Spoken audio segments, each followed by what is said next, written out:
Okay, so this will be the first part of our hip protocol to do with soccer. So keep in mind that, as I've said beforehand, you absolutely 100% have to use our performance hip protocol. If you're not familiar with that, then you probably need to make yourself familiar, because that's the starting point.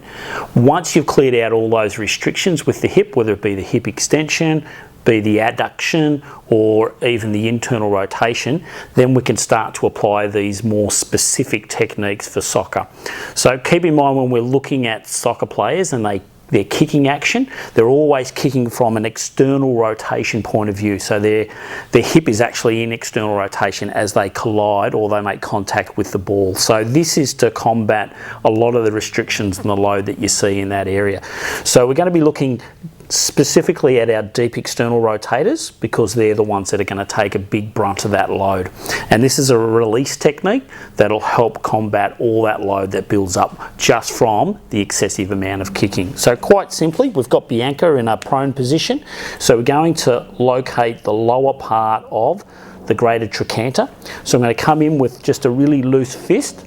Now, to start with, we're going to work from about, say, quad fem all the way up to the sacrum. But as we do that, we're going to introduce a little bit of external rotation as we do this as well. And in this case, obviously, we're going to be using a little bit of internal rotation, okay?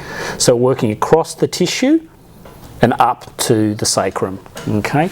And we just broaden that, pick up the next lot. So that'd be the gemellus, obturator, internus, or externus.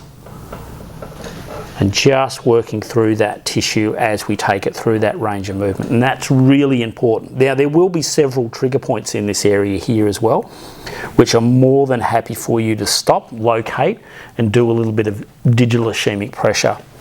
That is really quite simply, you're going to use a broad forearm, make sure that the tissue and the leg is relaxed, tuck it in towards you, and then you can sink down into that tissue, okay? And then you can rock backwards and forwards and pick up any of those trigger points there. Now, sometimes I like to just move the leg a little bit into internal and external rotation just to pick up those really important spots. Okay, how's that pressure there, Bianca? Yep, so obviously what you'll find, if they're pushing back towards you, then you're going in too deep, okay? We want a little bit of resistance, but we don't want a great amount of resistance. Okay, so we can just sink in there. I'm going to pick up a little bit more of the external rotators. So if I go any more higher than this here, then we're going to be picking up the glutes specifically. So remember, we're working just into that external rotators, okay? Making sure that you engage the tissue, it's comfortable, they can handle it.